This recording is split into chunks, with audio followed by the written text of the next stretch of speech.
Hello guys, അപ്പം ഇന്ന് നമ്മൾ രാവിലെ ഇറങ്ങാനായിട്ട് പോവുകയാണ്. ഒരാളിവിടെ കാത്തിരിക്കുക ഇറങ്ങാൻ വേണ്ടിയിട്ട്. വെളിയിൽ നല്ല മഴയുണ്ടല്ലേ, പൊടിച്ചു തുടങ്ങി. അതുകൊണ്ട് ഇങ്ങോട്ട് പറയാം അല്ലേ. Hello hi.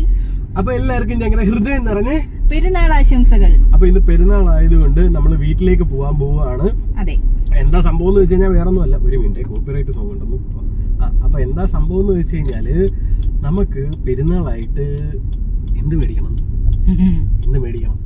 ഞങ്ങൾ ആപ്പാട് കൺഫ്യൂഷനിലാണ് എന്ത് മേടിക്കണം എന്നുള്ള. എന്തായാലും നമ്മൾ വിചാരിച്ച് പെരുന്നാൾ ഫ്രീ ആണ് കേട്ടോ, ഇന്ന് ഫുള്ള് ഫ്രീയാ. കാര്യം അവധിയും കൂടെ ആണല്ലോ, അതുകൊണ്ട് ഫ്രീയാ. ഞങ്ങൾ അത് മാത്രമല്ല രാവിലെ തൊട്ട് നല്ല രീതിയിലുള്ള തലവേദനയും ഒക്കെ ആയിട്ട് ഞങ്ങൾ ഇങ്ങനെ ഇരിക്കുമായിരുന്നു. അതുപോലെ ഇന്ന് പ്രത്യേകിച്ച് നമുക്ക് വലിയ പരിപാടികളൊന്നും ഇല്ലാത്തത് കൊണ്ടും ഞങ്ങൾ പയ്യെ ബൈക്കിലൊക്കെ ഇറങ്ങാന്നൊക്കെ വിചാരിച്ചിരുന്നു. ബൈക്കിൽ പോവാന്നൊക്കെ വിചാരിച്ച കാര്യം ബൈക്ക് ആകുമ്പോഴത്തേക്ക് നമുക്ക് എല്ലായിടം കൊണ്ട് കുറച്ചുകൂടെ. അത് മാത്രമല്ല നമ്മുടെ ഇവിടെ ചാളച്ചാകരി എന്നൊക്കെ പറയുന്നുണ്ട്. അപ്പൊ ഇടയ്ക്ക് ബൈക്ക് ഉണ്ടെന്നുണ്ടെങ്കിൽ നമുക്ക് അങ്ങനെയാണെങ്കിൽ അതൊക്കെ ഉണ്ടെങ്കിൽ പോയി വീഡിയോ എടുത്തിടാലോ എന്നൊക്കെ വിചാരിച്ചു. ബൈക്കിൽ അതാകുമ്പോ ബൈക്കിൽ പോയാലല്ലേ പറ്റൂ, കാറിൽ പോയി കഴിഞ്ഞാൽ അത് നടക്കത്തില്ല. പക്ഷെ ഈ മഴ നമ്മളെ അത് അനുവദിച്ചില്ല. ചതിച്ചു ഗൈസ്, ചതിച്ചെന്ന് പറഞ്ഞു കഴിഞ്ഞാൽ നല്ല മഴ. അതെ, എന്താണ് നമ്മുടെ യൂസ് ചെയ്യാൻ അത്യാവശ്യം തിരക്കൊക്കെ ഉണ്ട് കേട്ടോ. യൂസ് നല്ല ഓഫർ, അത് അടിപൊളി ഓഫർ. 1500 അല്ലേ? അതെ, 1499 1499 ഫ്രീ. അപ്പൊ 1500 എങ്ങനെയാലും 1000 അല്ലെങ്കിൽ 1500 രൂപയ്ക്ക് ഏറ്റവും കുറഞ്ഞത് എടുക്കും. അപ്പൊ എന്തായാലും ഫ്രീ ആയിട്ടും കൂടെ പർച്ചേസ് ചെയ്തിട്ട്. അല്ല, ഞാൻ ജീൻസിന്റെ കേസ് പറഞ്ഞു. ജീൻസ് ഒക്കെ 999 വരെ എടുത്തുള്ളൂ. 899 999 ഒക്കെ അവിടുത്തെ റേറ്റ്. അങ്ങനെ വെച്ച് നോക്കുകയാണെങ്കിൽ 2-3 ജീൻസ് ഒക്കെ എടുക്കട്ടോ. രാവിലെ തൊട്ട് നല്ല രീതിയിലുള്ള മഴക്കോളുണ്ട്. ഇടയ്ക്ക് മഴ പെയ്തായിരുന്നു, പിന്നിപ്പം വീണ്ടും മഴ ചാറുന്നു. എനിക്കൊന്ന് ചാറി വന്നിട്ട് നല്ല രീതിയിൽ പെയ്യാനായിരിക്കും. ഇപ്പൊ നമ്മള് കറക്റ്റ് ഒബാമയുടെ അവിടെ എത്തി അല്ലേ? ഒബാമ കഫേ അങ്ങനല്ലേ പേര് തോന്നുന്നു. നമ്മളവിടെ കയറി കഴിച്ചിട്ടുണ്ട്, പക്ഷെ കഴിച്ച ഫുഡ് അടിപൊളിയായിരുന്നു കേട്ടാ. അന്ന് ഞങ്ങള് കഴിച്ച ഫുഡ് അടിപൊളിയായിരുന്നു. നമ്മള് പൊറോട്ടയും ചിക്കൻ റോസ്റ്റും. അടിപൊളി ചിക്കൻ റോസ്റ്റ് ആയിരുന്നു കേട്ടോ. നിങ്ങൾ ആരും ഇതേവരെ ഒബാമയിൽ ട്രൈ ചെയ്തിട്ടില്ലെങ്കിൽ വേറൊന്നും കഴിച്ചിട്ടില്ല. നമ്മൾ ചിക്കൻ റോസ്റ്റ് അവിടുത്തെ കഴിച്ചിട്ടുണ്ട്, ഒരുപാട് ഇഷ്ടമാണ്. പിന്നെ നമ്മൾ ബിരിയാണി കഴിക്കാറുണ്ട് അവിടുത്തെ. ഓൺലൈൻ വഴി മേടിച്ച് ബിരിയാണി കഴിച്ചിട്ടുണ്ട്. ചിക്കൻ റോസ്റ്റ് അടിപൊളിയാണ്. ചിക്കൻ റോസ്റ്റ് ഒക്കെ എനിക്ക് ഇഷ്ടപ്പെട്ടതാ. അങ്ങനെ ഇപ്പൊ മഴ പെയ്യുന്നത് കാരണം ഒരാൾ പറഞ്ഞ് നമുക്ക് എന്തായാലും ബീച്ച് വഴി പോകാം. ഇടയ്ക്കിടയ്ക്ക് ഇവിടെ ചാളച്ചാകര ഉണ്ടെന്നൊക്കെ പറഞ്ഞു. ഈയിടെ ഒരു ദിവസം പറഞ്ഞായിരുന്നു ഇവിടെ ചാളച്ചാകരയാണ്. നമ്മൾ വിചാരിച്ചു നമ്മൾ ഇതേവരെ നേരിട്ട് ചാകരയൊന്നും കണ്ടിട്ടില്ല. അങ്ങനെ വലിയ കാര്യത്തിൽ വണ്ടി എടുത്ത് നമ്മൾ ചാകര കാണാൻ പോയപ്പോ അവിടെ ചാകര പോയിട്ട് ഒരു ഈച്ചക്കുഞ്ഞായിരുന്നു. ഞങ്ങള് വെറുതെ കടന്ന് കറങ്ങിയല്ലേ കൂടെ തിരിച്ചു. അതെ, നമ്മൾ വിചാരിച്ച ചാകരയായിരിക്കും അതാ ഇതാന്ന്. അതിന് തൊട്ട് മുന്നേ എന്ന് വെച്ചാൽ ഒരാഴ്ച മുന്നേ നമ്മള് കണ്ടായിരുന്നു ചാകര. അത് വീഡിയോയില് കണ്ടു. അത് ഒരാളെന്തോ ഒരു 3 കിലോ ചാകര 3 കിലോ അയാൾ പറക്കെടുത്തോണ്ട് പോയി കണ്ടായിരുന്നു. അപ്പൊ നമ്മൾ ഇന്നേവരെ നേരിട്ട് ചാകരയൊന്നും കണ്ടിട്ടില്ല കേട്ടോ. സിനിമയിലൊക്കെ ഇങ്ങനെ വീഡിയോകളിലൊക്കെ കണ്ടിട്ടുള്ളു. അപ്പൊ ചാകര വന്നെന്ന് പറഞ്ഞ് ഇങ്ങനെ വിളിച്ചു പറഞ്ഞപ്പോഴത്തേക്ക് നമ്മൾ വിചാരിച്ച എന്തായാലും ആ ചാകര ഒന്ന് പോയി കാണാൻ വിചാരിച്ച് നമ്മള് വേഗം ഒരിടത്ത് നിന്നത് വേഗം ഓടിപ്പോയി നോക്കിയപ്പോ അവിടെ ഒരു ഈച്ചക്കുഞ്ഞു പോലും ഇല്ല, ഒന്നുമില്ല. പിന്നെ വേറൊരു റീസൺ എന്താന്ന് വെച്ച് കഴിഞ്ഞാല് നമുക്ക് ഇവിടെ കൊല്ലം ബീച്ച് ഇപ്പൊ 2-3 പ്രാവശ്യമായിട്ട് ഈ ചാള ഇങ്ങനെ കരയ്ക്ക് വരുന്നുണ്ട്. അതിന്റെ റീസൺ എന്താണെന്നൊന്നും അവർ എല്ലായിടത്തും ചോദിച്ചിട്ട് അവർക്കാർക്കും അറിയത്തില്ല. അത് ഇടയ്ക്ക് ഇങ്ങനെ വരുമെന്ന് അവര് പറയുന്നത്. പലയിടത്തായിട്ടാ വരുന്നത്. കൊല്ലം ബീച്ച് എന്ന് പറയുന്നെങ്കിലേ ലെഫ്റ്റിലോട്ടും റൈറ്റിലോട്ടും അകത്തോട്ടുള്ള വഴികളൊക്കെ അങ്ങോട്ടും ഉണ്ട്, പലയിടത്തായിട്ടാ വരുന്നത്. അതെ, പിന്നെ അത് മാത്രമല്ല ഇടയ്ക്ക് താന്നിയില് വന്നായിരുന്നു. അങ്ങനെ പലയിടത്തായിട്ടാ വരുന്നത്. അപ്പൊ കൊല്ലം ബീച്ച് എന്ന് പറയുമ്പോഴും അങ്ങോട്ടും ഇങ്ങോട്ടും ഒക്കെ പോകുന്നത്. പിന്നൊരു നല്ല മരം ഉണ്ടായിരുന്നു, അത് മുറിച്ച് കളഞ്ഞല്ല, അത് കാറ്റത്തും മഴയത്തും അങ്ങോട്ട് ഒടിഞ്ഞു വീണയാണെന്ന് തോന്നുന്നു. അത് മുറിച്ച് മാറ്റി. അത് ഡേഞ്ചർ ആയിരുന്നു. പക്ഷെ അത് മുറിച്ച് കഴിഞ്ഞപ്പോഴാട്ടോ അതിനകത്ത് കണ്ടത്. അതിനകത്ത് ചെറിയ ഹോൾ ഉണ്ടായിരുന്നു കുഞ്ഞായിട്ട്. അത് പോട് വന്ന് തുടങ്ങിയതാ. ഒരു പ്രാവശ്യം അച്ഛന് മീൻ കിട്ടിയിട്ടുണ്ട് കേട്ടോ, കിട്ടിക്കാച്ചി മീൻ. അവിടെ ഒരു മാവൻ അച്ഛന് നമ്മള് വാടിക്കകത്തുനിന്ന് ലേലം ചെയ്ത് മീൻ മേടിക്കാനായിട്ട് പോയി. അങ്ങനെ നമ്മള് കുറച്ച് മീൻ മേടിച്ചായിരുന്നു. മേടിച്ചിട്ട് വന്നപ്പോഴത്തേക്ക് വള്ളത്തിന്നോ ബോട്ടിൽ നിന്ന് വന്നിട്ട് ഒരു അങ്കിള് കൈ കാണിച്ച് മോളെ വരാൻ പറഞ്ഞു. അങ്ങനെ ഞാൻ അങ്ങോട്ട് ചെന്നപ്പോഴത്തേക്ക് എനിക്ക് ഒരു കവറില് മീൻ തന്നു. അത് നല്ല അടിപൊളി മീൻ. അത് നമ്മള് ലേലത്തിൽ എടുത്താൽ പോലും എനിക്ക് തോന്നുന്നു അങ്ങനത്തെ മീനൊന്നും നമ്മൾക്ക് കിട്ടിയിട്ടില്ല. അടിപൊളി മുട്ട മീനായിരുന്നത്. അന്ന് നമ്മള് വീഡിയോ ഒന്നും എടുത്തില്ല. ഇഷ്ടംപോലെ ഇപ്പൊ നമ്മുടെ ഇത് ടെട്രാപോഡ് ചെയ്യുന്നുണ്ട്. അതെ, അത് എവിടെ കൊണ്ട് ഇടുന്നെന്ന് എനിക്ക് അറിയത്തില്ല. പലയിടത്തും ഇടും. കാരണം ഇപ്പം താനീരെല്ലാം കടലിൽ നല്ല രീതിയിൽ കൊല്ലം ബീച്ച് കൊല്ലം ബീച്ച് കയറുന്ന കണക്ക് തന്നെ കൊല്ലം ബീച്ച് ഒരുവിധം എല്ലാവർക്കും അറിയാം. അതുപോലെ തന്നെ താനീൽ ഇപ്പൊ നമ്മള് പോയിട്ട് അവിടെ നിൽക്കാൻ സ്ഥലമില്ല. കാരണം നല്ല രീതിയിൽ കയറിക്കൊണ്ടിരിക്കും. ഭയങ്കരമായിട്ട് കയറിപ്പോയി കേട്ടോ. ഒരു രക്ഷയില്ലാത്ത രീതിയിൽ കയറിപ്പോയി. ഇവിടെ ഉള്ളവർക്ക് എന്ത് എളുപ്പമല്ലേ ബീച്ചിൽ പോയി. അതെ, ഈ വീട്ടിൽ നിന്ന്. പക്ഷെ ഇവർക്ക് ചിലപ്പം ബീച്ച് സ്ഥിരം കാണുന്നോണ്ട് വലിയ രസം കാണത്തില്ല. ദൂരെയൊക്കെ ഉള്ളവർക്ക് വല്ലപ്പോഴും കൂടെ ബീച്ച് വരുമ്പോ അയ്യോ ബീച്ച്. അത് ശരിയാ. നമുക്ക് ഇവിടുന്ന് വീട്ടിൽ നിന്ന് വലിയ ദൂരം ഇല്ലല്ലോ. ഇവിടെ ഇങ്ങോട്ട് വരാൻ വലിയ ദൂരമൊന്നും ഇല്ല ബീച്ചിലോട്ട്. ബീച്ചും അടുത്താണ്, കായലും അടുത്താണ്. അപ്പം നമുക്ക് ഇതിന് രണ്ടിനും വലിയ ഇതില്ല. ബീച്ച് ഇല്ലാത്ത സ്ഥലങ്ങളിൽ പണ്ട് കല്യാണത്തിന് മുമ്പ് ഞാൻ വല്ലപ്പോഴും ഒക്കെ ആയിരുന്നു ബീച്ച് വരുന്നത്. അച്ഛൻ വരുമ്പോഴും ഒക്കെ ബീച്ച് വരുമായിരുന്നു. അന്നേരമൊക്കെ രസമായിരുന്നു. ഇപ്പൊ സ്ഥിരം കണ്ട് എന്നാലും ഇഷ്ടമാണ്. പക്ഷെ കൂടുതലും എനിക്ക് കാലൊക്കെ നനയ്ക്കാൻ ഇഷ്ടം നമ്മുടെ താന്നി ബീച്ച്. കൊല്ലം ബീച്ചില് ഇറങ്ങുന്നത് ഭയങ്കര ഡേഞ്ചറാണ്. കാരണം പെട്ടെന്ന് ആ ചുഴി എന്തോ ചുഴിയെന്നങ്ങാണ്ട് എന്ന് വെച്ചാല് ഇങ്ങനെ വന്നിട്ട് ഇങ്ങനെ കറങ്ങിയാ പോകുന്നത്. അതെ, കറങ്ങി അടിച്ചെടുത്തോണ്ട് കൊണ്ടുപോകും. അപ്പം അത് ഭയങ്കര ഡേഞ്ചറസ് ആയിട്ടുള്ള സംഭവം. അതുകൊണ്ടാണ് അവിടെ ഇറങ്ങരുത് എല്ലാരും പറയുന്നത്. നമുക്ക് ഇവിടെ നോക്കിയിട്ട് അങ്ങോട്ട് പോകണം. അങ്ങോട്ട് നോക്കിയിട്ട് അറിയില്ല. നമുക്ക് എന്തായാലും മീൻ മേടിക്കാൻ പോവാം. നമ്മളങ്ങനെ ഇവിടെ ക്രോസ് ചെയ്തോണ്ടിരിക്കുക കേട്ടോ. മീൻ ഉണ്ടോ ഇല്ലയൊന്നും അറിയത്തില്ല. അവരൊക്കെ ക്ലോസ് ചെയ്യുന്നുണ്ട് കേട്ടാ. ചോദിച്ചോ, ഇവിടെ മീനുണ്ട്. എന്തൊക്കെയോ മീൻ ഇരിക്കുന്നു. ഇവിടെ മീനില്ല.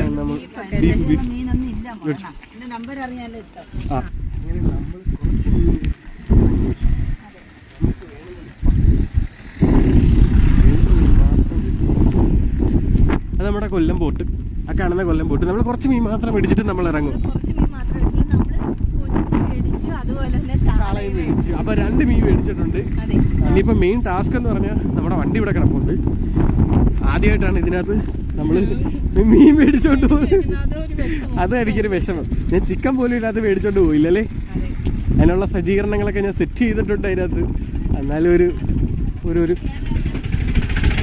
ഒരു സങ്കടം. സ്മെല്ലാവാതിരിക്കാനുള്ള പുതിയ തന്ത്രങ്ങളൊന്നും അല്ല, പഴയ തന്ത്രങ്ങളൊക്കെ തന്നെയാണ്. പുറത്തിറക്കിക്കുക അവസാനം. അതായത് എന്ത് ചെയ്തെന്ന് വെച്ചാൽ ഞങ്ങളൊരു സാധനം ഇങ്ങനെ എടുത്ത് ബോക്സ് സെറ്റ് ചെയ്ത് എന്നിട്ട് അതിനകത്ത് വെച്ചിട്ട് അതിൻ്റെ അടപ്പിട്ട് ഫുള്ള് ക്ലോസ് ചെയ്ത് ഇങ്ങനെ ആകുമ്പോൾ പിന്നെ സ്മെല്ല് വരത്തില്ല. പിന്നെ നമ്മുടെ കുറച്ചുകൂടെ കഴിയുമ്പോൾ മറ്റേ നമ്മുടെ തെർമോക്കോൾ ബോക്സ് ഇല്ലേ, മേടിക്കാന്ന് വെച്ചേ. പിന്നെ ഒരു സൈഡ് ഞാൻ വെക്കാൻ ഭയങ്കര പിടിച്ചു. അപ്പൊ നമ്മള് വീട്ടിൽ നിന്നൊരു സഞ്ചിയൊക്കെ എടുത്തിട്ടുണ്ട്. അയ്യോ പരുന്ത്. വീട്ടിൽ നിന്ന് നമ്മളൊരു സഞ്ചി എടുത്തിട്ടുണ്ട്. അപ്പൊ സഞ്ചിയുടെ പുറത്താണ് അത് വെച്ചത്. നമ്മൾ ആദ്യമായിട്ടാണ് മീൻ മേടിക്കുന്നത് ഇങ്ങനെ വണ്ടിയില്. അതെ, ഹെൽമെറ്റ് ഉണ്ട്, പിന്നെ നമ്മുടെ ബാഗ് ഉണ്ട്, പിന്നെ ഇത് ഇട്ടേക്കെന്ന് വെച്ചാൽ വണ്ടി മൂടി ഇടാൻ വേണ്ടിയിട്ടാണ് തുണി. അങ്ങനെ നമ്മൾ കാറിനകത്ത് വന്നിരുന്നു കേട്ടോ. കുറച്ചെടുത്ത് റെക്കോർഡ് ആയില്ല, പണി പാളിയെന്നാ തോന്നുന്നു. കൈ സാനിറ്റൈസ് ചെയ്തു. എനിക്ക് തോന്നുന്നു ഇതിന് മുമ്പ് എടുത്ത് റെക്കോർഡ് ആയില്ലെന്നാണ് എന്റെ വിശ്വാസം. അപ്പൊ ഞങ്ങളിപ്പോ മീനൊക്കെ മേടിച്ചിട്ട് വണ്ടിയിൽ കയറി. നമ്മൾ ഈ ആന്റിയുടെ കേട്ടോ സ്ഥിരമായിട്ട് മേടിക്കുന്നത്. മോളിന്ന് ആന്റിയുടെ പേര്. ആന്റിയുടെ എപ്പോഴും ഉള്ളത് ഫ്രഷ് മീനാണ്. നല്ല ലാഭമായിരിക്കും. ചില സമയത്ത് ഇവിടെ റേറ്റ് കൂടുതൽ നിൽക്കുന്ന സമയത്ത് ചിലപ്പോ ആന്റിയുടെയിലും കൂടുതലായിരിക്കും. നമ്മളിപ്പം കൊഞ്ചും എടുത്തു. അതുപോലെ തന്നെ നെയ്ച്ചാള കണ്ടപ്പോഴത്തേക്ക് നമ്മള് കൊതി വന്ന് നെയ്ച്ചാള മേടിച്ചു. കൊഞ്ച് തീരെ അങ്ങ് ചെറിയ കൊഞ്ചുമല്ല, വലിയ കൊഞ്ചുമല്ല, മീഡിയം സൈസ് കൊഞ്ച. അപ്പം നമുക്ക് വിചാരിച്ചു ചാള പൊരിച്ച് കഴിക്കാന്ന്. കൊഞ്ച് കുറേ കാലമായി, കൊറേ നാളായി. പണ്ടാണെങ്കിൽ സ്ഥിരം വീട്ടിലുള്ള ഒരു ഐറ്റം ആയിരുന്നു. പണ്ട് എനിക്ക് എന്നും കൊഞ്ച്, കക്ക, ഞണ്ട് ഇതൊക്കെ വേണം. ഇവിടെ ഇന്ന് മഴയാണ്. അത് മാത്രമല്ല, ഇത് നമ്മുടെ ഹാർബർ. അതെ, ഇന്ന് തിരക്ക് കുറവാണ്. കാരണം ഇന്ന് പെരുന്നാളല്ലേ. പെരുന്നാളാണ് കൂടുതലും വേണ്ടത്. എന്താന്ന് വെച്ച് കഴിഞ്ഞാല് നമ്മുടെ മറ്റേ ഐറ്റം ബീഫ്. അതെ, ഇന്നലെ നമ്മൾ ആ റോഡിൽ മൊത്തം ബീഫ് കട്ടിങ് എല്ലാം കണ്ടാണ്. നല്ല രസമായിരുന്നു. ബീഫ് കട്ടിങ് ഉണ്ടായിരുന്നു, പിന്നെ മൈലാഞ്ചി ഇട്ട് കൊടുക്കുന്നത്. ഞാനും വിചാരിച്ചു പോയിരുന്നിട്ടായിരുന്നു. പക്ഷെ എന്താ സംഭവം അറിയാമോ, എനിക്ക് ഈ ബീഫ് കട്ട് ചെയ്യുന്ന ഓക്കെയാണ്, കഴിക്കാനൊക്കെ ഓക്കെ. പക്ഷെ ഇതിങ്ങനെ വെച്ച് തല വെച്ചേക്കുന്ന കാണുമ്പോ പലർക്കും ബുദ്ധിമുട്ട് വരും. ഒരു ചെറിയൊരു ബുദ്ധിമുട്ടുണ്ട്. അവര് വെച്ചേക്കുന്ന സൈസ് അറിയിക്കാനാണ്. അല്ല, സൈസ് അറിയിക്കാനല്ല, അത് വെച്ചേക്കുന്നത് ഒറിജിനൽ ആണെന്ന് അറിയിക്കാൻ വേണ്ടി, അതിന് വേണ്ടിയാണ്, ബീഫ് ആണെന്ന് അറിയിക്കാൻ വേണ്ടിട്ട് ആ തല വെച്ചേക്കുന്നത്. ചിലര് മിക്സ് ചെയ്ത് ചേർക്കാറുണ്ട് അല്ലേ. അതായത് ഇതിനകത്ത് പോത്തും ഉണ്ട്, പശുവും ഉണ്ട്. അപ്പൊ മിക്സ് ചെയ്ത് ചേർക്കുമ്പോഴത്തേക്ക് ചിലർക്ക് കഴിക്കുമ്പോഴത്തേക്ക് ചൊറിച്ചില് വരുമെന്ന് ഇങ്ങനെ പറഞ്ഞു. അത് ചിലത് അത് എനിക്ക് ബീഫ് അലർജി ഉള്ളതാ. അത് ഇതിനകത്ത് മിക്സിങ് വരുമ്പോഴേ ഈ അലർജി വരുന്നതെന്നാ പറയുന്നത്. സ്വാഭാവികമായിട്ടും അലർജി വരുമല്ലോ അങ്ങനെയൊക്കെ ചെയ്ത് കഴിഞ്ഞാൽ. നമ്മളിപ്പോ ഏകദേശം സ്മെല്ലെങ്ങാനും വണ്ടിക്കകത്ത് കയറുന്നുണ്ടോ? ഇല്ല, ഞാൻ സ്പ്രേ ഇല്ല, ബോക്സിനകത്ത് ആക്കി വെച്ചേക്കും. പക്ഷെ നമുക്ക് വണ്ടിയിൽ ഒരു തെർമോകോൾ ബോക്സ് മേടിച്ചു വെക്കണം. നമ്മൾ ഈയിടെ മേടിക്കാന്ന് പറഞ്ഞാ. പക്ഷെ അതെ, ഒരു കിട്ടാത്തോണ്ട് നമ്മൾ മേടിക്കാൻ. ഞാൻ മുമ്പ് മേടിച്ചിട്ടുണ്ട് വലുത്. ഇവിടെയൊക്കെ ഇരിപ്പുണ്ട് തെർമോകോൾ ബോക്സ്. കണ്ടോ, ഇവിടെ കടകളിലൊക്കെ ഇരിപ്പുണ്ട്. കാര്യം ഇവിടെയൊക്കെ ആൾക്കാർ ഇങ്ങനെ വരുന്നുണ്ട്. ഇവിടെ ഇരിപ്പുണ്ട്. ഇവിടെ ഇച്ചിരി കൺജസ്റ്റഡ് ആയിട്ടുള്ള സ്ഥലമാണ് കേട്ടോ. നിങ്ങൾ വരുവാണെന്നുണ്ടെങ്കിൽ ഇവിടെ ഉച്ച സമയത്തുള്ള ഒരു ലേലം വിളിയുണ്ട്. അതായത് ഉച്ചയ്ക്കാ നല്ലത്. കാരണം ഞങ്ങൾ ഇത് പറഞ്ഞു തരാം, നമുക്ക് അറിയാവുന്ന കാര്യമാണ്. വൈകുന്നേരം ആകുമ്പോഴത്തേക്ക് റേറ്റ് കൂടും. നിങ്ങൾ ഇവിടെ അകത്ത് വരുമ്പോ ആരെങ്കിലും ഒക്കെ കിട്ടും. നമുക്ക് ലേലം വിളിച്ചെടുത്ത് കഴിഞ്ഞാല് പങ്കിടാൻ വേണ്ടിട്ട് അവിടെ ചെല്ലുമ്പോ തന്നെ ആളുകൾ ചോദിക്കും ലേലം വിളിക്കാണോ വരുന്നത്, അങ്ങനെയാണെങ്കിൽ നമുക്ക് ഒരുമിച്ച് എടുക്കാന്നൊക്കെ പറഞ്ഞ ആളുകൾ തന്നെ ഇങ്ങോട്ട് വരും. അങ്ങനെ ഒരുപാട് പേര്. പിന്നെ നമ്മള് ലേലം വിളിക്കുന്ന ആൾക്ക് എന്തോ പൈസ കൊടുക്കണം. അത് മൊത്തത്തിലാണ് നമ്മള് മൊത്തത്തിൽ എല്ലാരും കൂടെ കൊടുക്കുന്നത്. നമ്മളിപ്പോ ഒറ്റയ്ക്കാണ് എടുക്കുന്നതെങ്കിൽ നമ്മൾ കൊടുക്കണം അല്ലേ. അതായത് ഒരു റേറ്റ് വിളിച്ചു തുടങ്ങും. ഇപ്പം ബേസ് ആയിട്ടൊരു റേറ്റ് ഉണ്ട്. ആ റേറ്റ് വിളിച്ചു തുടങ്ങിയതിന് ശേഷം പിന്നെ കൂടി വരും. അപ്പൊ ലാസ്റ്റ് എന്ത് റേറ്റ് ആണ് കൂടി വന്നില്ലെങ്കിൽ നമ്മുടെ ലാഭം. അതെ. ചിലര് എടുക്കും, ചിലര് എടുക്കത്തില്ല. ചിലത് മീൻകാര് തന്നെ വന്നെടുക്കും അല്ലെ. അവർ കച്ചവടത്തിന് വേണ്ടി മീൻ കച്ചവടക്കാര് തന്നെ വന്നെടുക്കും. ചിലരില്ല പെട്ടിയാട്ടോയില് മീൻ ഒരു ഇഷ്ടം പോലെ എടുത്തോണ്ട് പോകുന്ന നമ്മള്. അത് ദൂരോട്ടുള്ള കച്ചവടക്കാർ. പിന്നെ ഇതിന്റെ അപ്പുറത്തൊരു ഹാർബർ ഉണ്ട്. അവിടെന്ന് വെച്ചാൽ നമുക്ക് അങ്ങനെ വലുതായിട്ട് കിട്ടത്തില്ല. അത് കച്ചവടക്കാർക്കാ, മൊത്തം കച്ചവടക്കാരാ വന്നെടുക്കുന്നത്. അവിടെ കൂടുതലും അവര് മാത്രമേ ഉള്ളൂ. പക്ഷെ നമ്മൾ മേടിക്കാന്ന് പറഞ്ഞ ഒരു തവണ പോയിട്ട് നമുക്ക് അന്നാ നമ്മൾ മനസ്സിലാക്കിയത് അവിടെ കച്ചവടക്കാർക്ക് മാത്രം കൂടുതൽ കൊടുക്കുന്നതിന്. അവര് ബൾക്കായിട്ട് എടുക്കുന്നത്. ഒരു കൊട്ടയൊന്നുമല്ല, നമ്മളൊരു കൊട്ട കണക്കാണ് മേടിക്കുന്നത്. മീൻസ് ഒരു ലേലം എന്ന് പറഞ്ഞാൽ ഒരു ക്വാണ്ടിറ്റി ഉണ്ട്. അവര് വെച്ചേക്കുന്ന ഒരു ക്വാണ്ടിറ്റി അല്ലെ ഒരു കൊട്ട, അതാണ് അതിന്റെ ഒരു ക്വാണ്ടിറ്റി. മുമ്പൊക്കെ നമ്മൾ വരുമ്പോ ശരിക്കും മീനായിരുന്നു. മുമ്പൊക്കെ നമ്മൾ വരുമ്പോ ഒരു കൊട്ട ലേലം എന്ന് പറഞ്ഞാൽ 3000 രൂപയായിരുന്നു. ഇപ്പൊ പക്ഷെ സത്യം പറയാലോ, ഇപ്പൊ എത്രയാണെന്ന് നമുക്ക് അറിയത്തില്ല. അത് കുറച്ച് നാളായി നമ്മൾ ലേലത്തിന്. അത് മാത്രല്ല, വേറൊരു കാര്യമുണ്ട്. ഇപ്പം നിലവില് നമുക്ക് അവിടെ ഈ പറഞ്ഞ പോലെ മീൻ വലുതായിട്ടില്ല, കുറവാണെന്നാ പറയുന്നത്. നമ്മൾ ലേലത്തിന്റെ ഹാളിൽ കയറുമ്പോഴും വള്ളം പോകുന്നത് കുറവാന്ന് പറയുന്നു. പക്ഷെ പുറത്തിരിക്കുന്നവരുടെ അടുത്തും അകത്തുനിന്ന് മേടിച്ചോണ്ട് പോകുന്നവരുടെ അടുത്തും വേറെ വേറെ മീനായിരിക്കും. അത് വ്യത്യാസമുണ്ട്. ഇതിപ്പോ രാവിലത്തെ ഇവരെടുക്കുന്ന അപ്പുറത്തെ ഇതിന്നായിരിക്കും മിക്കവാറും, ഹാർബറിൽ നിന്നായിരിക്കും കൂടുതലും എടുക്കുന്നത്. മനസ്സിലായേ? ഞാൻ പറഞ്ഞില്ലേ മറ്റേ ഒരു ഹാർബർ ഉണ്ടെന്ന്, അവിടെ നിന്നായിരിക്കും എടുക്കുന്നത്. അതുകൊണ്ടായിരിക്കാം. അങ്ങനെ നമ്മള് കളക്ടറേറ്റിന്റെ അടുത്ത് എത്താറായിട്ടുണ്ട്. കറക്റ്റ് പറഞ്ഞു കഴിഞ്ഞാൽ നമ്മള് കൊട്ടാരക്കുളം ഗണപതി അമ്പലത്തിന്റെ അടുത്താ. അടിപൊളി അമ്പലം. നമ്മള് വണ്ടി എടുത്തിട്ട് ഇവിടെയും കൊണ്ടുവന്ന് പൂജിച്ചിട്ടുണ്ടായിരുന്നു. നമ്മൾ ആദ്യം പോയത് നമ്മുടെ എവിടെയായിരുന്നു ഗണപതി അമ്പലത്തില്ല. നമ്മൾ വണ്ടി എടുത്ത് നേരെ കൊണ്ടുവന്നു. സമയം കഴിഞ്ഞായിരുന്നു. അപ്പൊ സമയം കഴിഞ്ഞു. കാരണം നമ്മള് വൈകിട്ടാണ് അത് കാരണം കൊണ്ടുവന്ന് പൂജിച്ചത്. നമ്മൾ അമ്പലത്തിൽ കൊണ്ടുവന്ന് പൂജിച്ചിട്ടാ പിന്നെ എവിടെ ആയാലും പോയത്. അത് കഴിഞ്ഞ് പിന്നെ നമ്മള് എനിക്ക് തോന്നുന്നു പിന്നെ നമ്മള് ഗുരുവായൂർ പോയി. ഇടയ്ക്കിടയ്ക്ക് നമ്മള് വേറെ അമ്പലങ്ങളിലൊക്കെ പോയിട്ടുണ്ട്. നമ്മളിപ്പം തേവള്ളി എത്തിയപ്പോഴത്തേക്ക് ഒരു അങ്കിള് സൈക്കിൾ ഇങ്ങനെ പോയിക്കൊണ്ടിരിക്കുകയായിരുന്നു. ബാക്കിൽ ചാക്ക് ഉണ്ടായിരുന്നു.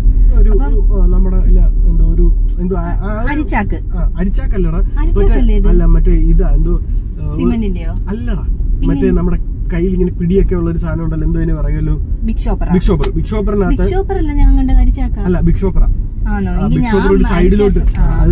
പക്ഷെ അതിനകത്ത് ഫുഡ് എങ്ങാണ്ടായിരുന്നു നിറച്ചും. അപ്പൊ പോയിക്കൊണ്ട് സൈക്കിൾ ഇങ്ങനെ ചവിട്ടിക്കൊണ്ട് പോയപ്പോഴത്തേക്ക് റോഡിൽ ഒരു വലിയ പാക്കറ്റ് അങ്ങ് വീണു. കണ്ടില്ല. അപ്പൊ പിന്നെ നമ്മള് സ്പീഡിന് പോയിട്ട് ചെന്ന് പറഞ്ഞു. കാരണം വേറൊരു കാറ് ഫ്രണ്ടിലുണ്ടായിരുന്നു, അതിന്റെയും ഫ്രണ്ടിലായിരുന്നു പോയിക്കൊണ്ടിരുന്നത്. അത് മാത്രം വേറൊരു കാര്യമുണ്ട്, നമുക്ക് ഇറങ്ങി എടുക്കാനും പറ്റാത്ത. അതെ, ബാക്കില് വേറെ വണ്ടിയുണ്ട്. വണ്ടിയൊന്നും കേറരുതെന്നാ പ്രാർത്ഥന. ഇനി വല്ല കടയിൽ നിന്നും വല്ലയിടത്തും കൊടുക്കാൻ പോവാണോ ഇല്ലയോന്നൊന്നും നമുക്ക് അറിയത്തില്ലല്ലോ. സ്കൂളിന്റെ ഒക്കെ പണി നടക്കുന്ന കേട്ടാ. കാരണം മഴ പെയ്തപ്പോ ലീക്ക് കാണും, ഫ്രണ്ടിലെല്ലാം ഓടല്ലേ. സ്കൂൾ തുറക്കാൻ പോവല്ലേ, കുറച്ച് ദിവസം കൂടെ ഉള്ളല്ലേ. കുട്ടികൾക്കൊക്കെ വിഷമമായിരിക്കും, കുറച്ച് കുട്ടികൾക്ക് സന്തോഷമായിരിക്കും. എന്തായാലും പഠിപ്പിച്ചൊക്കെ ഭയങ്കര സന്തോഷമായിരിക്കും. പണ്ടൊക്കെ നമ്മള് പഠിക്കുന്ന സമയത്തൊക്കെ സ്കൂൾ തുറപ്പെന്ന് പറയുമ്പോഴത്തേക്ക് വിഷമ. എനിക്ക് ആദ്യത്തെ ആഴ്ച പോവാൻ ഭയങ്കര ഇഷ്ടമാണ്. കാരണം എന്താണെന്നറിയാവോ, പ്രശ്നമല്ല, പുതിയ യൂണിഫോം, പിന്നെ ആദ്യം തുറന്നു ചെല്ലുന്നതിന്റെ കളർ ഡ്രസ്സാ, പുതിയ ഡ്രസ്സ്, പിന്നെ പുതിയ ബാഗ്, ഷൂ, സോക്സ്, അതെല്ലാം പുതിയത്, കൊട, എല്ലാം. അപ്പൊ അതെല്ലാം ആയിട്ടുണ്ട് ഭയങ്കര ഇഷ്ടം. പിന്നെ അത് കഴിഞ്ഞ് അങ്ങോട്ട് ഇടയ്ക്കിടയ്ക്ക് മടി വരും. അത് മാത്രമല്ല ആദ്യത്തെ ദിവസം ഉച്ചവരെ എങ്ങനെയല്ലേ ഉള്ളൂ. ആദ്യത്തെ ദിവസം ഉച്ചവരെയുള്ളൂ. അതാ ഏറ്റവും വലിയ സന്തോഷം. ഉച്ചവരെ ഉള്ളൂ. എന്തായാലും അവര് ബുദ്ധിപരമായിട്ട് ചെയ്യുന്നേ, കാരണം പിള്ളേരെ വിഷമിക്കാതിരിക്കാൻ വേണ്ടിട്ടേ. അതെ, ആദ്യത്തെ ദിവസം കഴിഞ്ഞാൽ പിന്നെ പ്രശ്നമില്ല. അപ്പൊ എന്തായാലും നമ്മളിപ്പം വീട് എത്താറായി. അപ്പം ഇനി നമുക്ക് എത്തിയിട്ട് കാണാം. എത്തിയിട്ട് സാധനമൊക്കെ പൊട്ടിച്ച് നോക്കിയിട്ട് കാണാം. അങ്ങനെ നമ്മൾ ഫുഡ് കഴിക്കാനായിട്ട് പോകണ കേസ്. അതെ, ചോറുണ്ട്, പരിപ്പ് കറി അല്ലേ, പിന്നെ ചാള വറുത്തത്. നമ്മള് കൊഞ്ച് വെച്ചില്ല, ചാള വറുത്തത്. പിന്നെ ഇത് നമ്മുടെ ഒരു എന്തൊക്കെയാ ഇതിനകത്ത് വരുന്നത്, മിക്സ് ക്യാരറ്റും ബീൻസ് തോരൻ. അപ്പൊ ഇനി അതെ അതെ, നല്ല ടേസ്റ്റ്. അപ്പൊ ഇനിയിപ്പോ ഞങ്ങൾ ഫുഡ് കഴിച്ചു തുടങ്ങാം. ഉണ്ടാ, നല്ല ചാളയായിരുന്നു. നെയ്ച്ചാള ഇല്ലായിരുന്നോ? നല്ല ടേസ്റ്റ് ഉണ്ട് അല്ലേ? ഡാൽക്കറി ഇത് ചാള ടേസ്റ്റ് ചെയ്തോ. കൊള്ളാം, നല്ല ചാള, ഇഷ്ടപ്പെട്ടു. നമ്മളടുത്ത് പറഞ്ഞു നെയ്ച്ചാളയാണെന്ന് എടുത്ത് പറഞ്ഞായിരുന്നു. കൊള്ളാം, നല്ല ടേസ്റ്റ് ഉണ്ട് ചാളക്ക് കേട്ടോ. അതായത് ഈ തോരനും ചാളയും കൂടെ നല്ല കോമ്പിനേഷൻ. ഞാൻ പറയാൻ നാളെ കൊഞ്ച് വെച്ചാൽ. അതെ, നാളെ നമുക്ക് കൊഞ്ചിത്തീയൽ, സ്പെഷ്യൽ കൊഞ്ചിത്തീയൽ. കൊഞ്ച് വറുക്കാം. അപ്പൊ കഴിച്ചു കഴിഞ്ഞിട്ടാണ് അങ്ങനെ ഞങ്ങൾ വീട്ടിൽ നിന്ന് തിരിച്ചിറങ്ങി. നമുക്ക് കുറച്ചുകൂടെ വീഡിയോ ഒക്കെ എടുക്കണമെന്നുണ്ടായിരുന്നു. ഞങ്ങൾ ഇടയ്ക്ക് വെച്ച് കായൽവാരത്തൊക്കെ പോയി കേട്ടോ. അതിന്റെ ഒന്നും വീഡിയോ എടുക്കാൻ ഞങ്ങൾക്ക് പറ്റിയില്ല. അതുകൊണ്ട് ഞങ്ങൾ തിരിച്ച് വീട്ടിലേക്കല്ല, വേറെ ഒന്ന് രണ്ട് പരിപാടി ഉണ്ടെന്നൊക്കെ പറഞ്ഞാണ് ഇറങ്ങിയത്. മഴ, അതെ, മഴ ചെറുതായിട്ട് ചാറിക്കൊണ്ടിരിക്കുകയാണ്. നാളായോണ്ടാണെന്ന് തോന്നുന്നു നല്ല രീതിയിലുള്ള ബ്ലോക്ക് ആയിരുന്നു. അപ്പൊ നമ്മള് ഹൈസ്കൂൾ ജംഗ്ഷൻ തൊട്ട് ഇങ്ങോട്ട് നല്ല രീതിയിലുള്ള ബ്ലോക്ക് ആയിരുന്നു. പിന്നെ നമ്മള് കൊല്ലം തോടിന്റെ സൈഡല്ലേ, കറക്റ്റ് താമരക്കുളം വഴിയാ വന്നത്. അപ്പോഴത്തേക്ക് ഞങ്ങൾ വിചാരിച്ചു നമുക്ക് ചൂട് തട്ടുദോശ കഴിക്കാന്ന്. അപ്പൊ ഇവിടെ ഒരു കടയുണ്ട്, അവിടുത്തെ ഫേമസ്, നല്ല തിരക്കാ. അപ്പൊ ഞങ്ങൾ അവിടുന്ന് ചൂട് തട്ടുദോശ മേടിച്ചു കേട്ടോ. അടിപൊളി തട്ടുദോശ ഇവിടുത്തെ, നല്ല ടേസ്റ്റ് ആണ് ഇവിടുത്തെ. പക്ഷെ ഇവിടെ ഇരുന്നിട്ട് എനിക്ക് എടുക്കാൻ പറ്റുന്നില്ല, കാരണം മഴ പെയ്തുകൊണ്ടിരിക്കുവല്ലേ. കറക്റ്റ് നമ്മള് താമരക്കുളം അമ്പലം കഴിഞ്ഞ് ഫ്രണ്ടിലോട്ട് വരുമ്പോഴേ ഞാൻ കാണിച്ചു തരാം കേട്ടോ. ഇവിടെയാണ് കേട്ടോ, പക്ഷെ കാണാൻ പറ്റത്തില്ല. കറക്റ്റ് പറഞ്ഞു കഴിഞ്ഞാൽ താമരക്കുളം അമ്പലം കഴിഞ്ഞ് അകത്തോട്ട് പോകുമ്പോൾ ഒരു SBI ഒക്കെ ഉണ്ട്. SBI കഴിഞ്ഞിട്ട് കുറച്ചുകൂടെ മുന്നോട്ട് പോകുമ്പോൾ ലെഫ്റ്റ് സൈഡില് തന്നെയാണ്. ടൈം എന്നൊക്കെ പറഞ്ഞത് കഴിഞ്ഞിട്ട് അത് റൈറ്റ് സൈഡിലാണെന്ന് തോന്നുന്നു. അത് എന്തിനാന്ന് അറിയത്തില്ല, ഞാനിപ്പോ ബോർഡ് കണ്ടിട്ടാ കേട്ടോ. അവിടുന്ന് നമ്മള് തട്ടുദോശ മേടിച്ചത്. നല്ല ടേസ്റ്റാ സംഭവം, നല്ല ബ്ലോക്കാണ്. അതെ, അവിടെ നല്ല ടേസ്റ്റും ഉണ്ട്. അത് മാത്രമല്ല ചില കടകളെ അപേക്ഷിച്ച് വൃത്തിയുണ്ട്. അതുകൊണ്ടാണ് നമ്മൾ തട്ടുദോശ അവിടുന്ന് മേടിക്കുന്നത്. എല്ലായിടവും ബ്ലോക്കാണ് കേട്ടോ, കാരണം ഇന്ന് പെരുന്നാളും കൂടെ ആയതുകൊണ്ട് എല്ലാരും സെലിബ്രേറ്റ് ചെയ്യാനായിട്ട് ബീച്ചിലോട്ട് പോകാൻ. മഴയാണെങ്കിലും എല്ലാരും ബീച്ചിൽ പോകുന്നുണ്ട്. ഈ വഴി പറയുന്നതേ അറിയാവൂ, താറുംപാട്ട എടുത്തോടുള്ള വഴി എന്നാ പറയുന്നത്. അതെന്താന്ന് എനിക്കറിയത്തില്ല. താറുംപാട്ട അടുക്കി വെച്ചിട്ടുണ്ടായിരുന്നുണ്ട് പണ്ട്, നമ്മുടെ കുഞ്ഞിലേക്ക് ഇഷ്ടം പോലെ താറുംപാട്ടകൾ അടുക്കി വെച്ചിട്ടുണ്ടായിരുന്നു. അപ്പൊ നമ്മൾ ഇതുവഴി പോവുകയാണ്. ഇവിടെ വലിയ ബ്ലോക്കോ കാര്യങ്ങളോ ഒന്നും നിലവിലില്ല. അപ്പൊ നമ്മൾ തിരിച്ച് വീട്ടിലെത്താറായി. അതെ, എല്ലായിടും നല്ല ബ്ലോക്കും നല്ല തിരക്ക്. അതുകൊണ്ട് നമ്മൾ വേറെ എവിടെയും കേറാൻ നിന്നില്ല. എല്ലാ കടകളിലും ഇഷ്ടം പോലെ വണ്ടികൾ. അതെ, പെരുന്നാള് ഇന്ന് തീരുമെങ്കിലും ഇപ്പോഴും എല്ലാ കടകളിലും നല്ല തിരക്ക്. അതായത് പ്രത്യേകിച്ച് പറഞ്ഞു കഴിഞ്ഞാൽ ഹോട്ടലിലൊക്കെ നല്ല തിരക്ക്. ഹോട്ടലിൽ മാത്രമല്ല, ഇവിടെ ട്രെൻഡ്സിൽ നല്ല രീതിയിലുള്ള തിരക്കുണ്ട്. അവിടെയും നല്ല തിരക്കുണ്ട്. അപ്പൊ എന്തായാലും ഈ വീഡിയോ നിങ്ങൾക്ക് എല്ലാവർക്കും ഇഷ്ടപ്പെട്ടെന്ന് വിചാരിക്കുന്നു. അങ്ങനെ ഇഷ്ടപ്പെട്ടിട്ടുണ്ടെങ്കിൽ നമ്മുടെ പേജ് ഒന്ന് ഫോളോ ചെയ്യാൻ മറക്കണ്ട. ഫേസ്ബുക്കിലും യൂട്യൂബിലാണെന്നുണ്ടെങ്കിൽ സബ്സ്ക്രൈബ് ചെയ്യാൻ മറക്കണ്ട. പിന്നെ അതുപോലെ തന്നെ നമുക്കൊരു കുട്ടി ഇൻസ്റ്റാഗ്രാം പേജും കൂടെ ഉണ്ട്, അതും കൂടെ ഒന്ന് ഫോളോ ചെയ്യണേ. ചെയ്യാന്നോ? അയ്യോ, ഞാൻ ശ്രദ്ധിച്ചില്ല. അതും കൂടെ ഒന്ന് ഫോളോ ചെയ്യണേ. ഇവിടെ കല്യാണം ഉണ്ട്, കയറിയാലോ? അറിയാൻ തുടങ്ങി കേട്ടോ. ഈ ബാലൻസ് പറയണേ.